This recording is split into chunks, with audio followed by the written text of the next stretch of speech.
can't remember who did the intro last time. By intro, I mean the fake non-intro. I ended up doing it. Wait, did you actually do an intro? Yeah. I didn't think we had one, did we? Yeah. I was like, well, we should probably. Who's introducing this one? You can do it. You do it. All right. You do it. So we're back.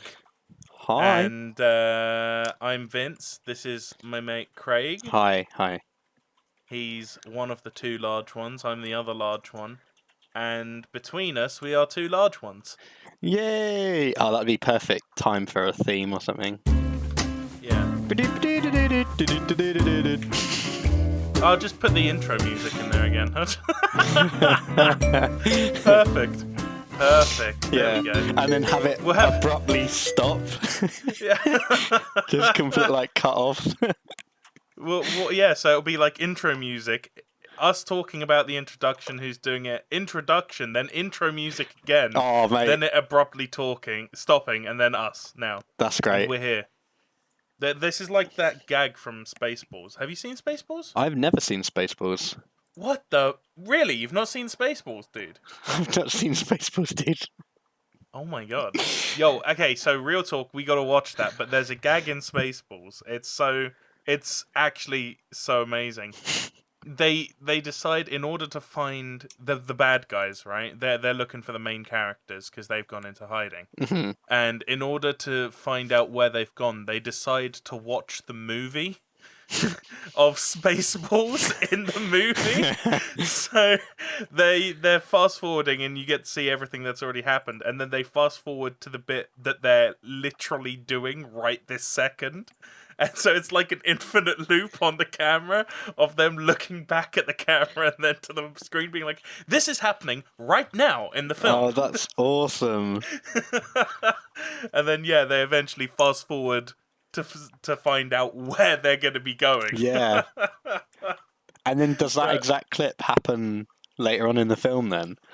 Yeah. That's awesome. Is that the same film where they're combing the desert with a literal giant comb? Yeah. Okay. Yeah. I've seen clips of it only because of like the Family Guy Star Wars bits and pieces Yes. they did. They had a gag there where they were combing the desert for the droids and they had a giant comb, and I watched the commentary of that and they were like, yeah, that's obviously a Spaceballs reference. Yeah. It's so good, it really is. That scene is memorable for me for the one line at the very end of it. Oh, don't spoil it. Oh, are you actually going to watch it then? Yeah, that sounds. Oh, mate, sounds this like film long is overdue. class. Yeah, it's really, really good. I recommend anyone listening go and watch it if you've not seen it. And if you I'll have put the seen trailer it, in the notes. yeah, maybe not. Just watch it on my word. Don't watch the trailer. Oh, okay. Because this is a film that came out in what, the 90s or 80s? It's very old. So Yeah. The trailer for it is probably going to be hot garbage. Put you off. All right, I'll put not the trailer in the. Yeah, I know. Just put a clip in. Put the clip in of the combing scene. All right. Yeah. Cool. That makes the most sense. Yeah, no. That honestly, I would have been happier with Spaceballs as like the final trilogy of the Star Wars saga. Because whilst it was a parody, it was less of a parody than the fucking last films were. Wow. That's some salt right there. Jeez. Oh god. Episode 7, 8, and 9. Fucking get it together, bud. I'm gonna go on the record and say I enjoyed those films, and I don't give a fuck what all the fans say. I thought they were a good time. It's a goddamn Star Wars film, and I enjoyed them. And that concludes Two Large Ones this week. So, thank you for joining us. Next week we'll be joined by our new co-host. Unfortunately, next week it will just be one large one. No, here's the thing. I agree with you to a point, right? So, Yeah, I think everything up until enjoy. I think they were movies. Yeah, No, undisputably were movies. Yeah. Undisputably, they were movies. You are correct, and they did in fact release, and I did see them. However, However, no.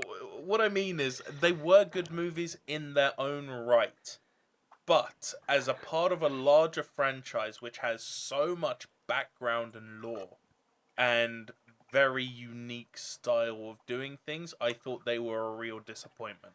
I don't know though. I don't know if they were. Like, but I think they were. But I mean, this is all personal taste, right? Yeah. I mean, other than the fact that I only work in facts and not opinions, but I think, yeah. Ooh. Well, I mean, that's a fact.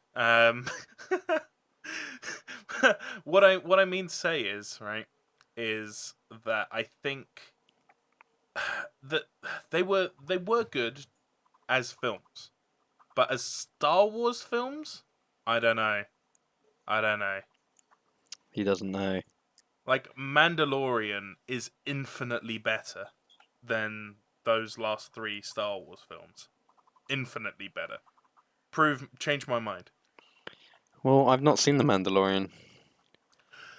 What? So, you know.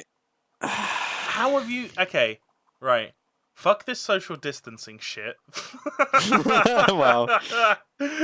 Right? Listen, some things are worth dying for, okay? And I'm putting my neck on the line for this. No. Dude, watch it, man. Honestly. Yeah, I do need to. It's the best Star Wars film of the last 10 years. I think with the new ones though, 7, 8, and 9, I think I don't know. It just seems to me like a big case of you can't please anyone, not even you can't please everyone. Which is why I just stopped. I stopped even thinking about it too much. Like Episode 7 came out, and everyone's issue with it was that it was Episode 4. It was Episode 4, and that they're not trying anything new, and it's just a reskin, and you're like, cool. And all there right. were a bunch of things though, other than that, which was like, like suddenly knowing how to like force mind control people, and that's been clearly defined to be like a Jedi Master trait sort of thing. Right, but it's like trying new things, and you can't just have Episode 4. So you do Episode 4 with a bit of a spin, bit of some new stuff, and then they came out with Episode 8, which is totally different, and everyone's take on it was, like unanimously bad, right? But that was met with like a general blanket of it's too out there, and it strays so far from what Star Wars is that it can't be considered a Star Wars film. But then that's just them trying. Then that's them listening to people's criticism of Episode 7, going, "You did exactly what you did 40, 50 years ago. Please do something new." Them doing something new, and then everyone going, "You've done something new. I don't like it." See, I don't actually agree with that statement at all, and here's why. Okay. Because, and now this is coming from a place of also having seen The Mandalorian, okay? So, The Mandalorian does something new, right? And it pushes it out there, but it still manages to maintain what Star Wars is and should be. And in all honesty, like, The Mandalorian, in my eyes, is currently the staple for what Star Wars content needed to be. Like, if they had had those directors working on the films, I think that those films would have felt like Star Wars films. The problem was that they got very big budget Hollywood directors who weren't necessarily really Star Wars directors or, big into that particular genre, right? They were just big into movie making. And that's sort of what let it down. But the reason that I say that I disagree is because, I think The Mandalorian did those things, but it did it correctly. It's so hard for me to, form an opinion just because I haven't seen it. Yeah. I got honestly, no reference. I'm actually surprised you haven't seen The Mandalorian. That's wasn't it on Disney Plus, though? Yes, that's where I watched it. I had a I feeling whilst I was watched it. saying that. I was like, oh no. Have I just... I watched it on Disney Plus, the only legitimate source for watching The Mandalorian. Subscribe today. Speaking of which, do we have a sponsor for this week? We do, yes. Who's our sponsor? So, the sponsor for this week, I have personally worked with for years. I'm talking... Actually, I think I've known this sponsor since I was a kid. So it's really good to have them sponsoring the show. This week's sponsor is Asthma. So I really appreciate them taking the time out to sort of come in. Yep. Honestly, Asthma will take your breath away. It will leave you feeling tight in the chest. And it's just all round a product that can excite you. And, you know, it's just buy Asthma today. Buy it. Buy Asthma today, yeah. Or bypass it. Bypass it. Get an inhaler. Fuck that. Asthma sucks. Asthma sucks. Wait, I can't say that. They're sponsoring the episode. Yeah. Mate, they'll come and sort your lungs out. Yeah, that's it. Well, exactly. And Asthma right now have a brilliant brand deal going on with COVID, where it's just a killer deal. It really is. It's just you'd have to die to miss this deal. So yeah, everyone, stay home, stay safe, get Asthma, die. Oh my god. Moving on. Oh my god. Mate. What? I'm really tempted to change the YouTube banner to that because it's so offensive out of context. How is that offensive? In what way? No, just get asthma and die. Jesus. Yeah, mate. Well, fucking, you know how it be. It's hard on these streets. Holy shit. Yeah, right. Moving on. But yeah, that's Asthma. So yeah, Disney Plus. Disney Plus, only legitimate place to watch it. That's where I watched The Mandalorian. Yeah. And honestly, if you want, I can share my Disney Plus account with you. And isn't that illegal? No, because we're family. Oh yeah, of course. Yeah. Yes, yeah. We're exempt. That's what you need to know. Thanks. We're cousins. We're cousins. We're cousins. Yeah. Cousin, let's watch Mandalorian. Hang up. Come on, cousin. I have Disney Plus. So, do you want to know my biggest problem with the final Skywalker trilogy film, number 9? Go on, let's hear it. My biggest issue with that film was for the first half an hour of it, I could not do anything other than nitpick the entire thing because that's what everyone wants me to do. I couldn't just enjoy it. Everything that was happening on screen, I was like, oh, really? Oh, well, maybe it was because, oh, bloody hell. And then, about 40 minutes in, I was like, what the fuck am I doing? I, paid to see a Star Wars film. I don't really care. I kind of switched my brain off in terms of criticism mode. I was just like, no, I'm just gonna kind of pretend it's not even a Star Wars film. I'm just gonna pretend it's a film, like a sci-fi film, with all the characters I know from Star Wars.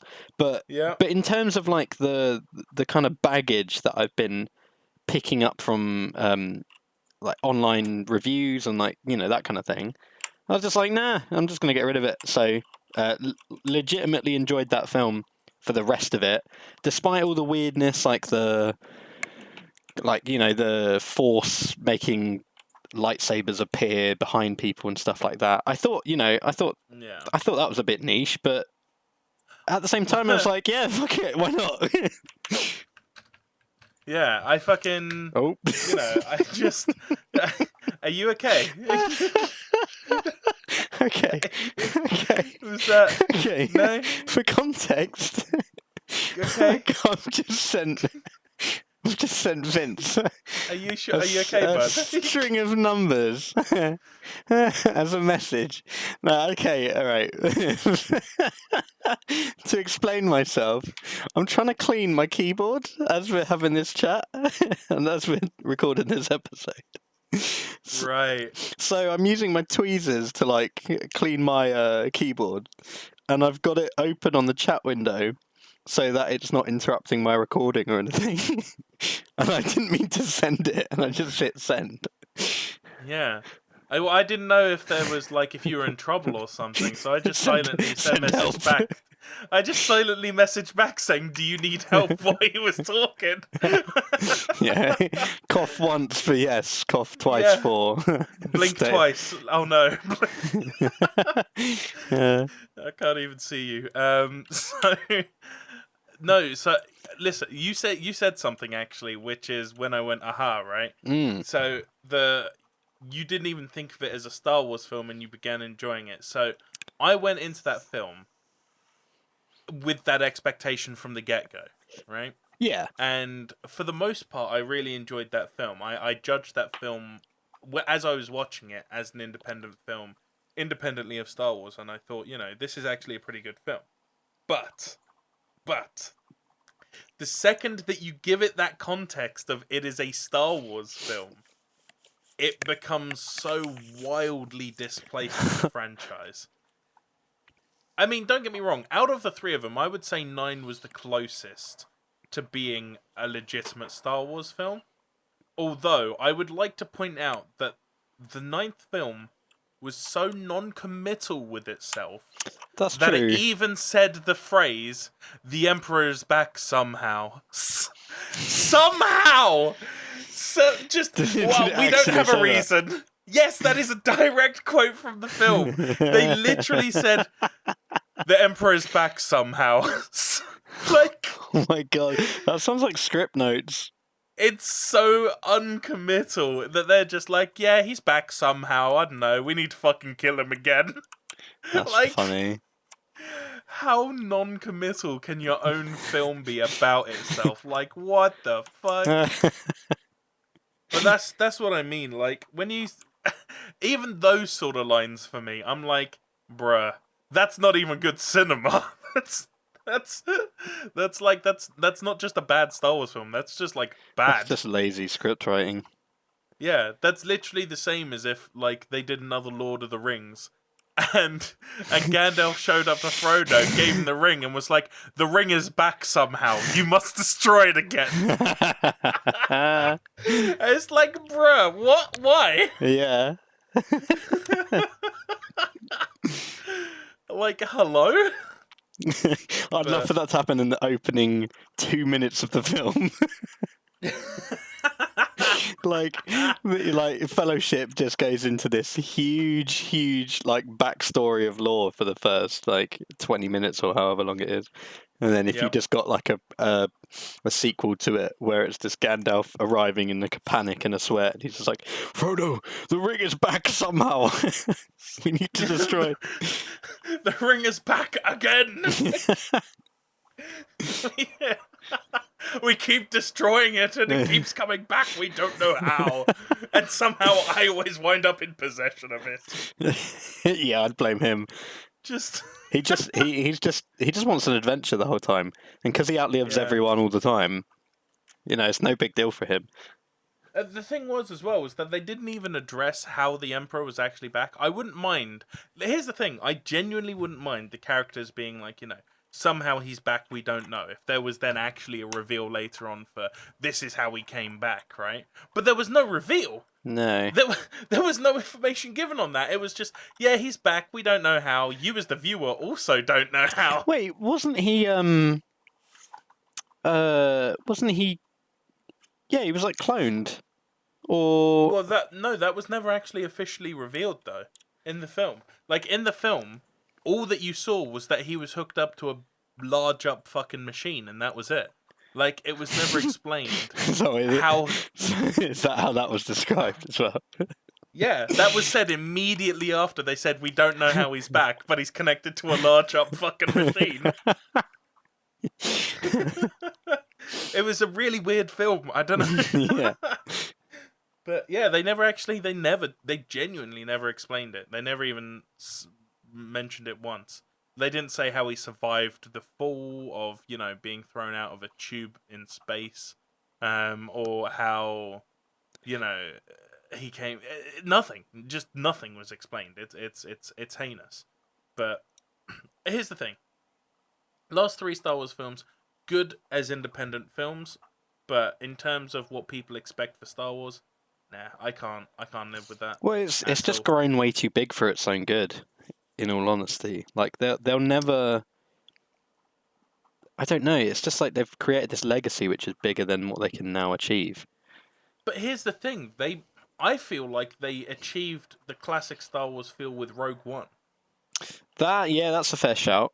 Rogue One was amazing. Rogue One was so good, right? It felt like a Star Wars film as well, right? Yeah. Like, at no point was I sat there like, oh, what the fuck? What is that? What the fuck? Like, none of that ever happened during that film. Who directed that? Do you remember? It was directed by... Actually, I can quickly grab it off of my shelf. Hang on. Ooh. So much of a nerd, he has it on his shelf. Yep. Actually, it's on top of my collector's edition Mario Rabbids Kingdom Battle. But, it was directed by... It's a Lucasfilm,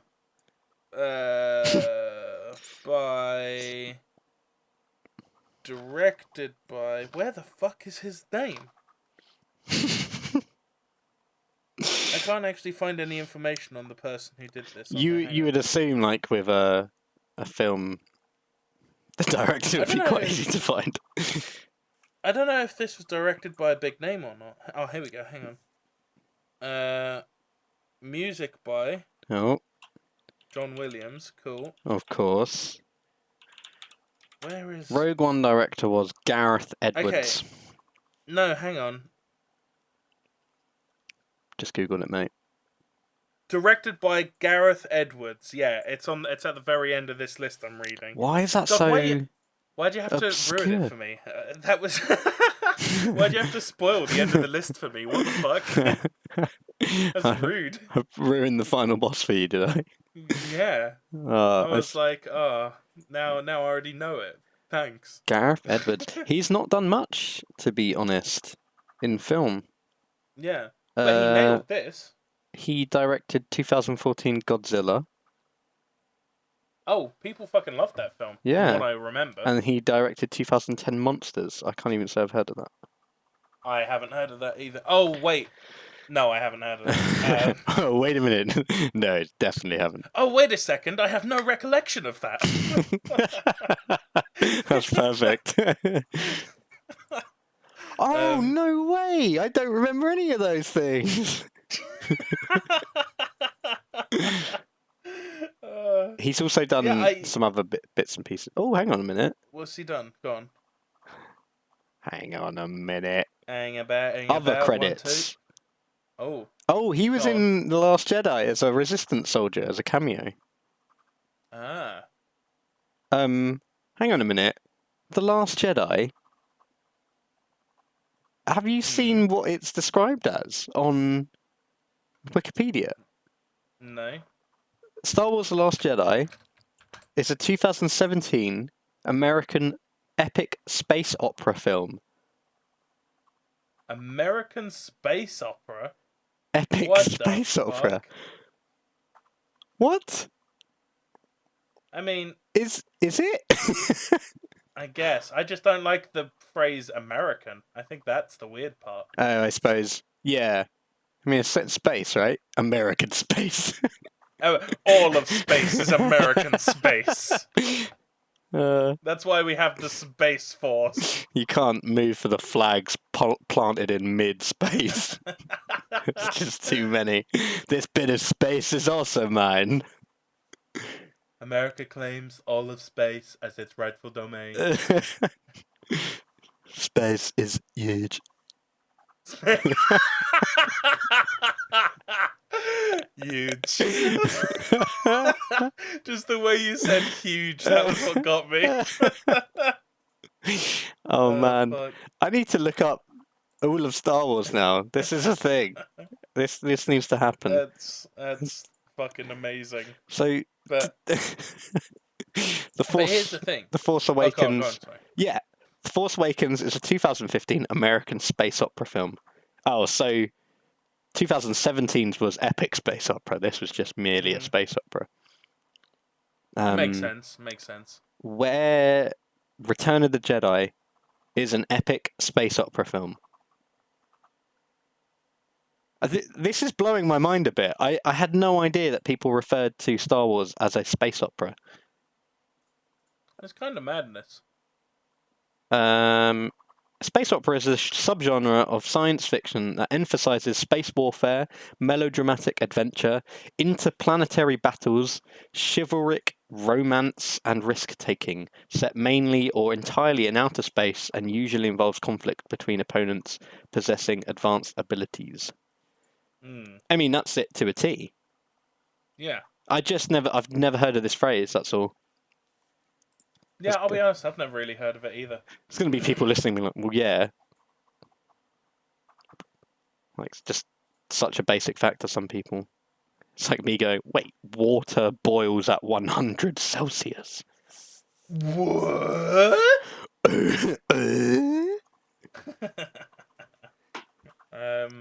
But no, like, so I actually have real trouble. So I would agree with you. Generally.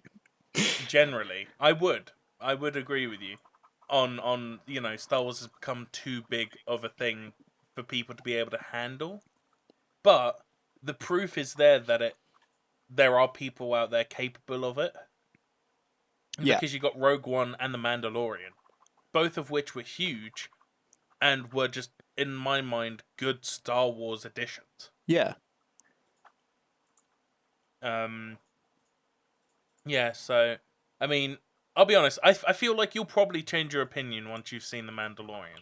Okay. In all honesty. No, that's... I genuinely believe that as well. Yeah. Like, 100%. If you go to Disney Plus right now and use the discount code ASTHMA. Use the discount code ASTHMA. You can get 50% off your lungs completely for free.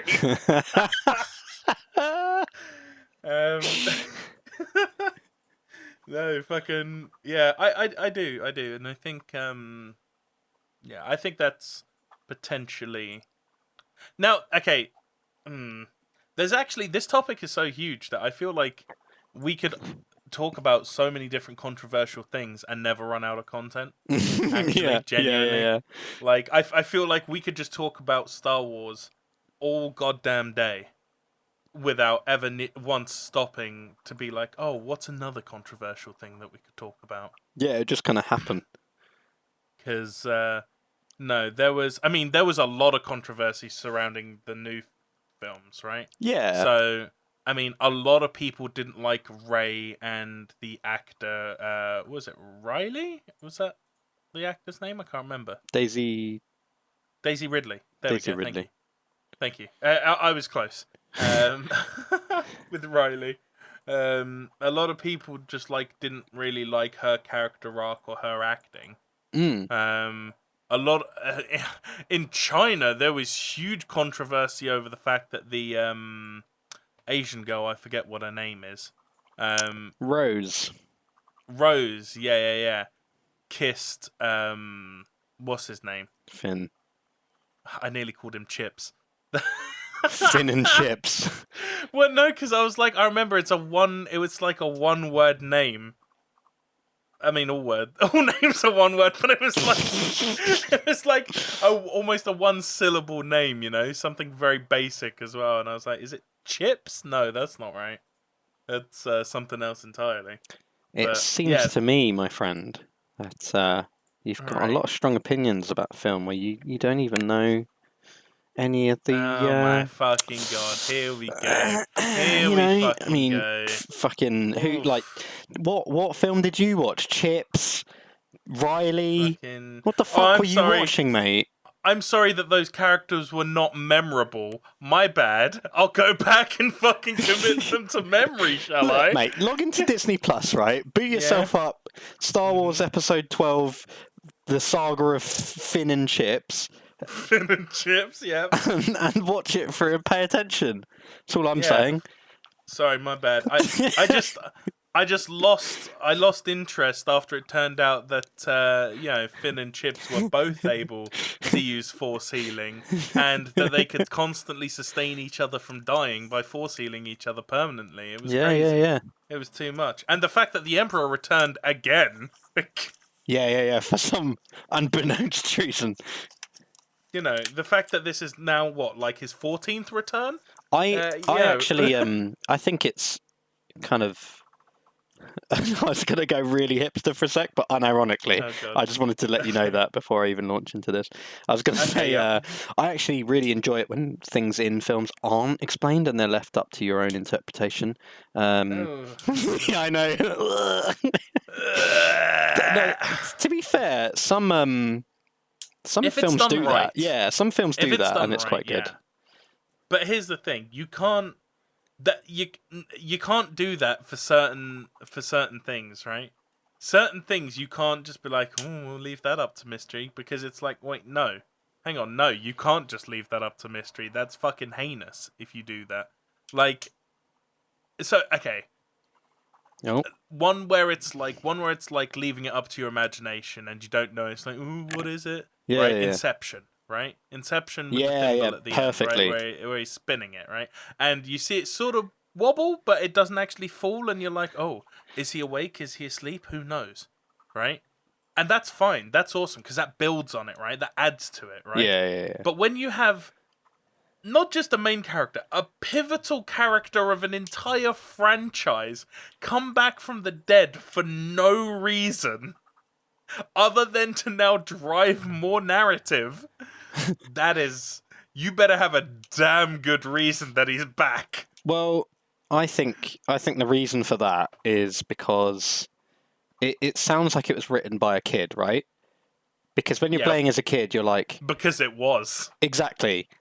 When you're playing as a kid, you're just like, oh no, the Emperor's back, and you don't really question it. You're just like, cool, the kid thinks the Emperor's back, so I guess the Emperor's back. That's just let's fight the Emperor with the kid, right? It's written by a kid because it's made for kids. Because Star Wars is for kids. It's not actually written by a kid though. It's written by I know, it's written by an adult. it's written by like a board of fucking 20 to 60-year-old writers.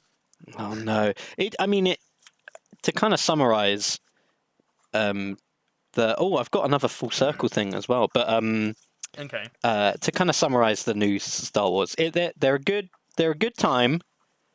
They're a good time, but it's a design by committee film of non-Star Wars fans. Yes. That's basically it. Yeah. It's written by non-Star Wars fans. It can be a good time, but... All they need to do is change the name of the film. And actually, I would like it a lot more. Yeah. Spaceballs, The Last Jedi. No. Let's not break another franchise, right? I would be upset if that was a Spaceballs film, okay? Right? It's not that much of a fucking parody. Let's not. Come on now. Come on. Just to go full circles, wait. Spaceballs is a space opera as well. It's classed. Is it really? Yeah, it's classed as a space opera. That's fantastic. A parody. So. that's fantastic. Oh, mate. Like that. But yeah, I don't. I agree with you. As standalone films, if you ignore the fact that they're Star Wars, they're a good way to kill 6 hours of your entire life. That you'll never get back. Yeah. So I think if you are looking for ways to occupy yourself until your death, then they are films that can do that. Wow. Did you have you ever seen the documentary about the making of Star Wars Episode 1? No, I did not. It's really fascinating. I'll link that Okay. in the description as well because I think it was long. I watched it in increments. I don't remember sitting down to fully watch it, like the whole thing. Yeah. But it's just really interesting. It kind of it explores the build up, the hype of it, the kind of announcement, all of the fan stuff surrounding that, like the expectations that they had to build on from the original trilogy. Yeah. It Yeah. goes through like them making it and some of the super fly on the wall kind of discussions they had in the writers' room and the editing room and that sort of thing. So for Star Wars fans, it's pretty good. Man, I fucking actually link it to me because I'll probably watch it. I actually fucking love a good documentary. Yeah. Yeah. What's I think that sort of brings us full circle, doesn't it? Oh, I think so. That sort of just to bring us full circle. I think that that's our second topic today, isn't it? Well, let's do it. Documentaries. Let's do it. What have you seen recently? Tell me about some docs you've seen. We're on first name. Some We're on docs. some nickname basis. I actually don't. I'll be honest. It's been a while since my last documentary. I don't know what the last documentary I saw is, because the thing with documentaries is, to a degree, right? To a degree. Now, hear me out. Maybe this is a controversial opinion, and I'm about to upset a lot of people. Some diehard doc fans, right? But okay, all documentaries are just extended behind the scenes videos. Incorrect. Whether that's a behind the scenes of nature or sharks or World War II or Star Wars, every documentary is just an extended behind the scenes video. No, I disagree. Okay, go on. Tell me more. Well, the last one I saw, for example, wasn't like that at all. It's called Vinyl. Mm-hmm. And it's all about the compulsion to collect things. So before they kind of started, well, it's just one guy. It's just one guy who makes these films. His name is Alan Zweig or Zweig. Yep. He basically had he himself was a vinyl collector, like a record collector, and so were a bunch of his friends.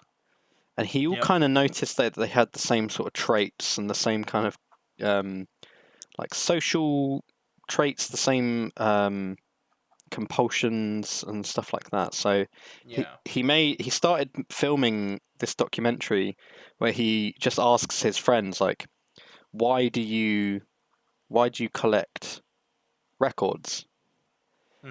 And their answer was kind of like, well, it's all about the music.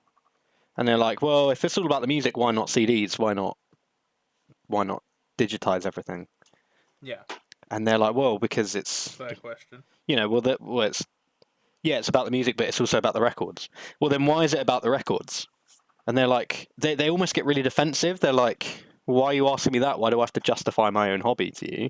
Yeah. And then it kind of triggers something off. So midway through the documentary, it kind of stops becoming this record collecting specific documentary. It starts becoming, why do humans feel the need to just compulsively collect stuff? What is the purpose of it? What's the point? And you can interchange records with anything. You could do it with like books or films, or why do you have this compulsion to collect something for no particular reason? So the documentary kind of wrote itself as it was going. Okay. Another example I'd give is like anything that Michael Moore does. Those are documentaries which I don't feel like are behind the scenes of anything. They're like well, they take a topic and they kind of explore it, I don't know, a journalist kind of way. A biased left-wing journalist kind of way, admittedly, with Michael Moore. But that's what I enjoy. So That's fair. yeah. So yeah, I know what you mean though. Most TV documentaries, I'd say, are behind the scenes.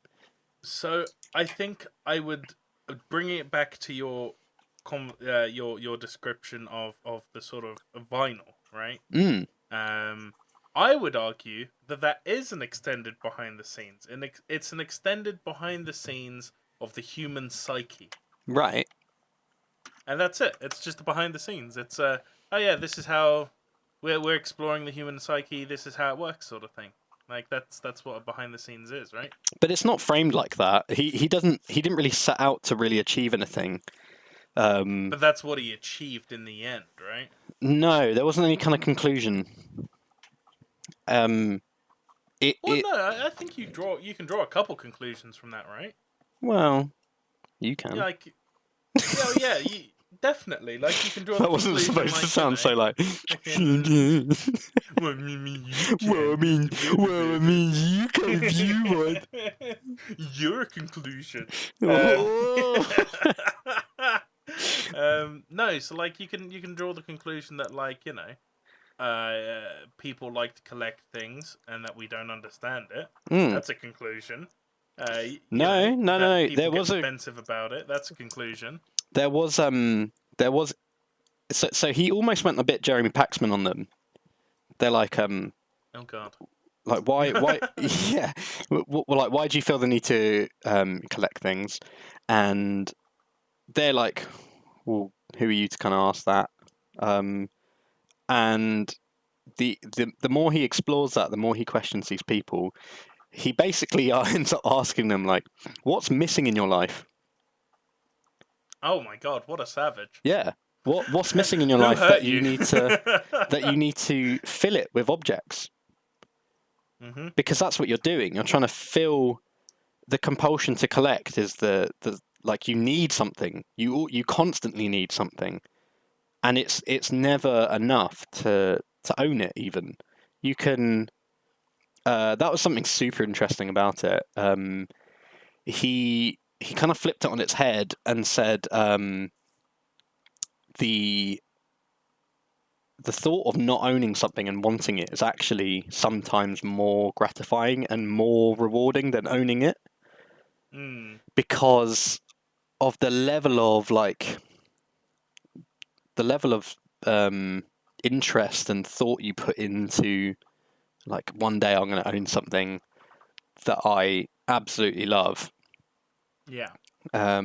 So you go through the whole motions of that, and it might be something like a giant figurine, or like a record, or I don't know. Is there anything in your yeah? Well, you can't. I don't know if you can collect houses. Well, unless you're you're crazy a rich real estater, right? Yeah, A landlord. that's all it is. Yeah, I'm a landlord. Oh, so you collect houses, do you?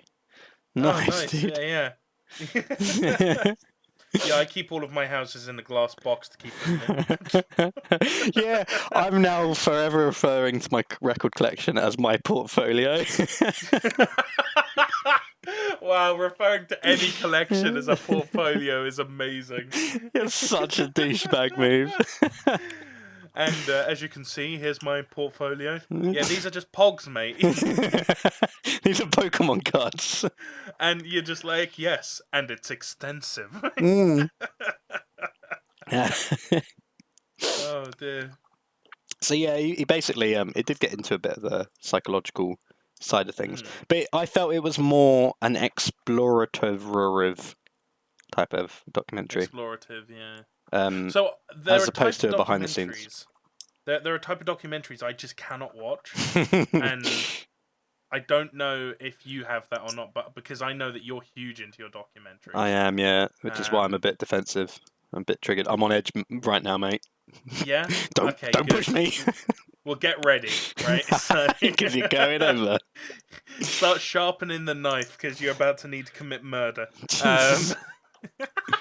So I can't watch any nature documentaries. I find them so incredibly boring. Like even with the soothing tones of David Attenborough, right? Yeah. Or anything like that.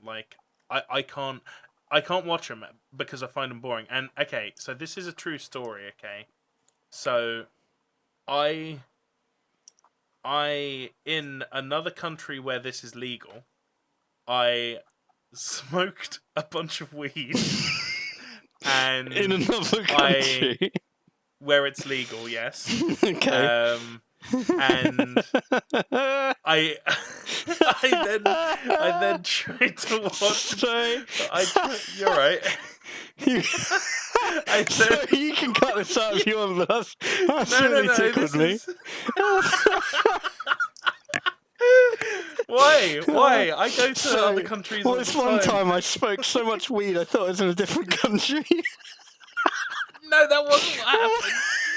It's illegal to do in this country, so I wouldn't do that. Yeah. However, Yeah.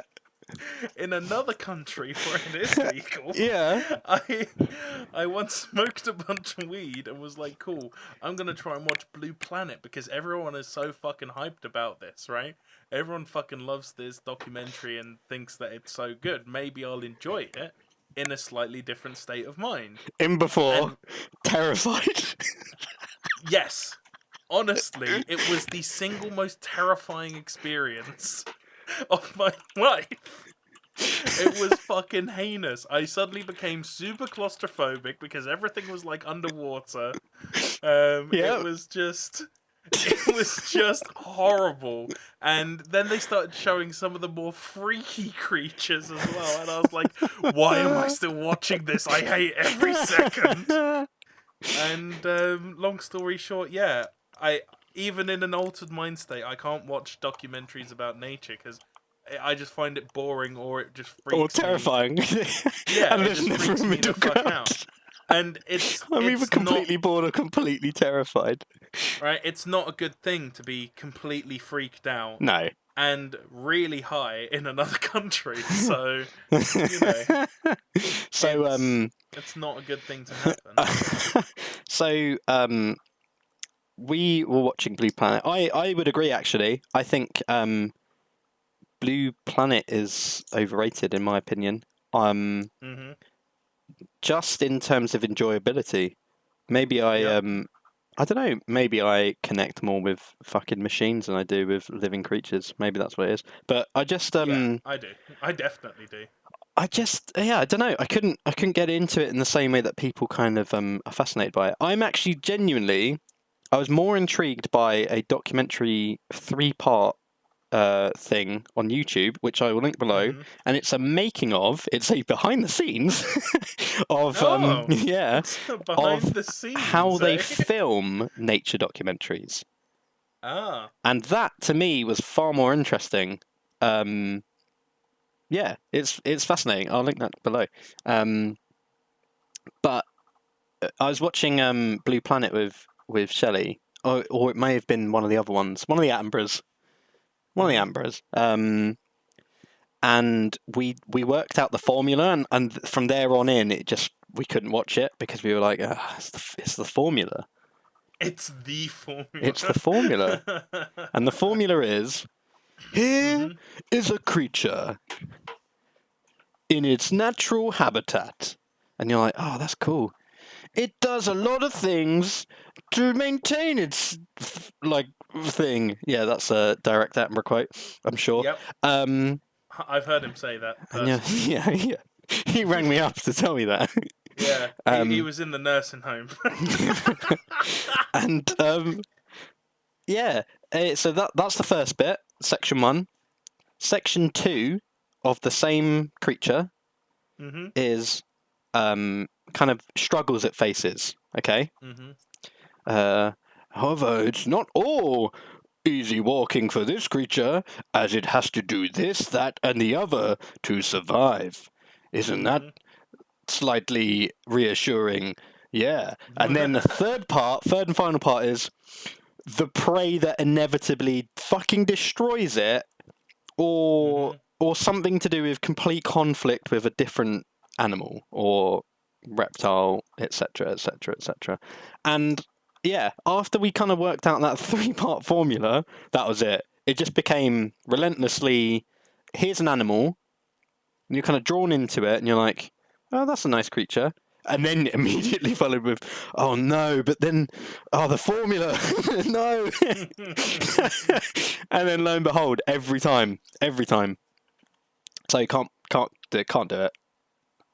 So I have a couple of like memorable documentaries which I really enjoyed watching, but I don't think I've got any that I watched recently off the top of my head.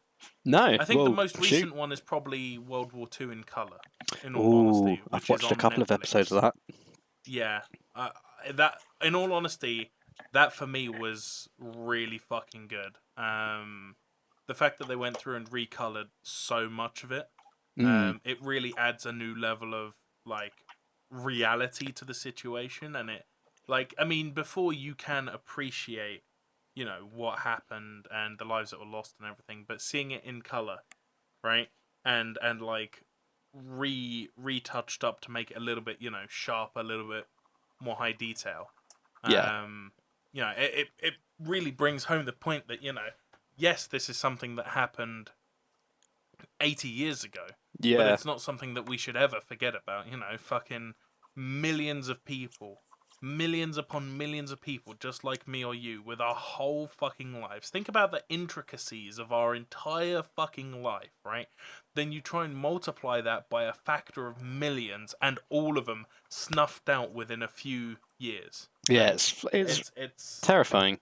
it's fucking crazy, and like that is really honestly one of my more memorable ones as well, even though it's one of my more recent ones. Yeah. But So, on top of that, oh, go on, sorry. So World War II in colour, I first watched that when it was being shown on TV. I was watching it with my brother, and yeah, we had like the same kind of feeling towards it. It was like we were watching it with this sheer, I don't know, like really unsettling atmosphere. And I think it was that, like the colour kind of it kind of brings it a bit more into reality. Because anything that's black and white, you kind of assume, just because of technology, you're just like, that was ages ago, and you don't really feel like a connection with it, at a glance, anyway. But then, yeah, it's kind of colorized. It's just, I don't know, maybe it's something about our like generation or whatever. But I definitely feel like watching things in color is preferable. Yeah. I don't mind 100%. one way or the other, but I don't know. It's just something. Yeah. If I can watch something in color, I will. It more real, way more real. But I was gonna say other other documentaries for me that are like memorable include one which I can't remember the name of it now, but it followed the emergency teams who work on the London Underground, and they're the ones who like have to go around and like clean up bodies and shit like that when they fall on the tracks. That was a one-off, wasn't it? That was called One Under, I think. Yes, that's exactly what it was. Yes. Yeah. Yeah, really, really insightful. And it gives you a little bit of it just gives you an inside look as to some of the fucking real shit that just happens behind the scenes that they try and shield you from, right? Yeah. Because I just feel like having that level of awareness probably, I mean, it just makes you. I don't want to say it makes you smarter because that's really fucking big-headed, but you know what I mean. Like it means that you're more likely to think of something that you might not have thought of in specific situations. So like you're on the tube and suddenly you get delayed, right? Yeah. And now you're thinking to yourself like, oh shit, I know what now needs to go into solving this situation. So well, it's just being less ignorant, I think, with that knowledge. Yeah. And I think people who kind of lash out in those situations, they're just really ignorant of what actually happens around them. They're just so wrapped up in their own little world. Mm-hmm. That we should execute them. Fuck. How's that for a sudden fucking turn in the conversation? No, Fucking yeah. So that's one that really sticks to mind. Ghosts on the Underground, of Oh, course, is another one that really yes. sticks to my mind. Love that. What was the one that we watched? It was like Nazi bridges or something with the Sieg Heil bin. With this, do you remember the Sieg Heil bin? Yeah, I do. So, just to backtrace one step, Ghosts on the Underground. I'll leave in the Yep. I'll leave all these in the description below. But Ghosts on the Underground is ghost stories from the London Underground. That is as simple as it is, and it's super interesting. Really, really interesting. And it's not like you have to believe in ghosts to watch it or No, anything. not at all. It's not like one of those type of documentaries. It's just No. it's just fascinating. It's just interesting to see what multiple people have reported. Spooky. The Sieg Heil bin is okay. Here we go. This is a documentary about brutalist architecture. Okay. By specifically, I can't remember how to spell his name. Le Corbusier. Okay. Le Le Corbusier. Le Corbusier, and yeah, it's he was a brutalist architect, and I'm just trying to find the guy, but basically this really weird and kooky guy. Oh, I found him. His name's Jonathan Meads. He does he does a bunch of documentaries on brutalist architecture, and one in particular we were watching. He is holding a copy of Mein Kampf, walking down a random suburb in the UK, and then he's talking about something I can't remember. That's not the important point. He then opens a wheelie bin to bin the copy of Mein Kampf, and then Sieg Heil gets played from the bin. Yeah. It's very weird. It was spectacular. I'll link that. Yeah, that is for me. That is memorable. Yeah. That is very memorable. It's so weird. I remember us replaying that clip maybe 12 times that night. In just like fits of hysterics. That was a good one. My top, like my kind of standout docs. By the way, only because I was going to make this point, do you regularly go back and watch them, like every other year or every year, or do you watch them incrementally? What do you mean? In what sense? What? Like, do I just go back and never rewatch them? yeah, like the same way you read, like you reread your favorite books and stuff. No, you don't. Not at all. No. Mm. Because once I've got the information, I've got it. I don't watch it again. I see documentaries as a learning form more than anything. To be fair. Yeah. So I like. So I'm trying to think of a way to phrase what I'm about to say. I was laughing because you said once it's in there, it's kind of in there, but then you forgot about the Star Wars news. So yeah. But that's what I'm saying. It's once it's in there, it was never in there. So I do, and I don't know if it's just because like I watch so many, I forget all these facts, or I don't know. Maybe there's something buried in me where I'm like, I need some more understanding from something I've already watched, but I won't get it. So I just rewatch it because I'm like surely there's more. But there's does things like How It's Made count? To me, they're like the trash TV version of documentaries, which are still enjoyable. But they're more of like a guilty pleasure documentary type of thing. Yeah, because I would rewatch them if they're on TV and I've got like nothing else to do. Oh yeah. But I don't think I would ever sit down and like. Oh, I can't sing that actually because of copyright. Yeah. We'll get don't flagged. worry. I don't think they would have caught that from what you just did. Well. Don't worry, mate. We're safe. Don't worry, mate. We're very safe. You could have done the whole theme there. In fact, feel free. Yeah, no, fucking. I think. Yeah, I don't. No, I've never really gone back and rewatched any documentaries, sort of thing. I just sort of watch it the once. and then I just consider myself done with it. I'm just like, oh, cool, one Oh. and done, mate. That's But you've reread books, um. surely. It's okay. Let me frame it this way: I've only reread one book once, and that was it. the Bible. Actually. no, no, it wasn't the You Bible. don't even know how to respond to that. That's really funny. Ooh, No, it wasn't the Bible. I have to say, I've not even read the Bible once. no, same. No. For me, it's the same as rewatching a film that you've already seen and you're quite familiar with. You will still pick out parts which you either forgot about or I don't know. It's just like I don't know. I'd recommend it. I'd recommend rewatching some just for the sake of it.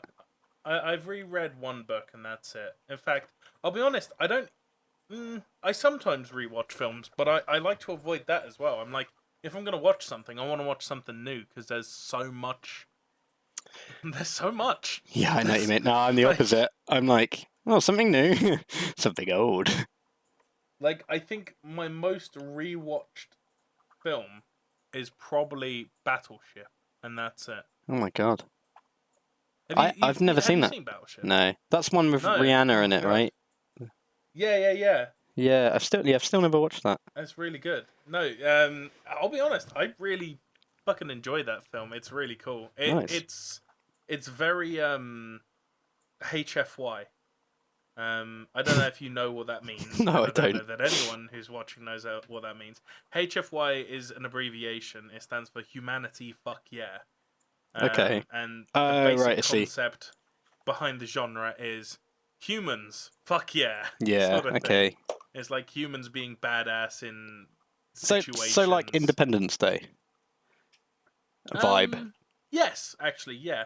Well, I would say Independence Day 2 more.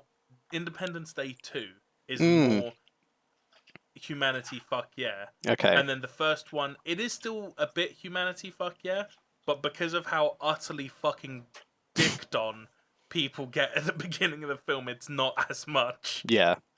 humanity fuck yeah. But like things like that, things like Pacific Rim, that's pretty humanity fuck yeah, because it's like, you know, you get giant, we made giant fucking mechs to go hand to hand brawling with monsters. Yeah. Like, that's pretty fucking badass. That's pretty cool. Like, and that is a whole like subgenre, and there are like really cool short stories based around it online as a concept as well. Yeah.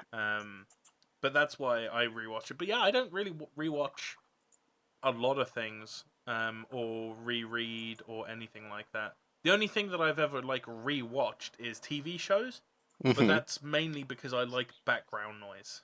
You know what I mean? Right. Yeah. It's not because I'm sat there being like, oh my god, I can't wait to see the part where fucking Ross gets his heart broken into again. I'm sat there like, you know, I just want something in the background while I'm mining iron in Minecraft. Yeah. No, I feel you. Documentaries that have made an impact on me. To give you my kind of list, there's only 3. I'd say The Bridge. The Bridge. The Bridge. Oh yes, The Bridge. The Bridge is a documentary cataloging. I don't know if that's the right word. Well, I guess it maybe is. Kind of showing the stories of families of people who have committed suicide on the Golden Gate Bridge. And it's they get that one dude, didn't they, who didn't actually die? Yes. Yeah. I've seen that documentary. It's fucking crazy good. It's really insightful. Yeah, and it's one of those like humbling type of documentaries where you watch it and you're like, I don't know, it's just like a world in which you just really, I don't know, it's really hard to put yourself in that place unless you're in that place. I would assume, and so it's just it's just really terrifying, and it's also really insightful the way that people speak of their friends who did do it, Mm-hmm. Has how candid they were about it. Yeah. Like, so I've decided I'm going to do it. And they're like, this has been going on for years. So they're like, well, look, if it's what you want to do, like moving city or something. It's fucking absolutely bizarre. But yeah, that's really, really, really good documentary. One called Which Way Home, which is a documentary about children who jump on freight trains and try and border hop between Mexico and the States. Okay. That's an amazing documentary. And again, very similar, kind of throws you into a world of which you have no real idea. Reference. Yeah, like we're very privileged where we live and kind of our upbringing and stuff in comparison to what these kids are going through. So it's just like a complete culture shock documentary. And then the Armstrong Lie as well. I thought that was amazing. It's all about Lance Armstrong, the cyclist, who had all his medals, well, not all of them, but a lot of his medals stripped because of doping. And but didn't like literally everyone else or something? At some stages, basically everyone was doing it, and it's still like it's almost like an unwritten given now, even if no one is doing it right now in cycling, because of him. The opinion is, well, they are don't even need proof kind of thing. But the whole documentary is just what fascinated me was it's a documentary about Lance Armstrong and his comeback. Okay, so he decided to come back in 2012, I think it was, and he was like, "Yeah, I'm gonna do a comeback, and we're gonna do this, that, and the other, and it's gonna be amazing." So he decided to do that, and he's being filmed on this comeback thing, and then midway through is when all the allegations came out and all of the news dropped that he was actually doping during the 1999 onwards type of thing. And so the documentary just switches, and there's like a clip of the I think it opens with this clip, but the documentary maker's just like, "You owe me an explanation. What the fuck is going on?" Yeah. And then he's like, "All right, cool. Let's start from the beginning." And then the whole documentary becomes why he started doping and how everyone else was doing it and stuff like that. It's just really, really fascinating. Might be worth watching. Yeah, I think it's really cool. I'll have to give that one a butcher's then. Yeah, I'll put the link in the description of the trailer. Of course, all of the trailers will be. If I can find the actual thing on YouTube, you'll find it below. If not, the trailer will be below. Yeah, and it'll only be the full thing if it's legally available to be watched. The full thing. Yes. So, because we don't break the law here. No. We go to other countries. We go to other countries to abide by their laws. Exactly. Yes. Can't break your laws if you're in a different country. 300 IQ, boy. And with that, do you want to give one last shout out to our sponsor? Nope. Lost for words. Can't even breathe. Thank you. Thank you for joining us, everyone. It's been a fantastic episode. Thanks for sticking around. Star Wars documentaries, and I think we've really shaped your opinions, and you've probably disagreed with us on a lot of things. Yeah. So let us know in the comments. With anything, comment it. Subscribe to the channel if you haven't already. If you want to hear more fantastic content. And if not, otherwise, goodbye. Goodbye. See you next week for Two Large Ones. Goodbye. Goodbye. Goodbye.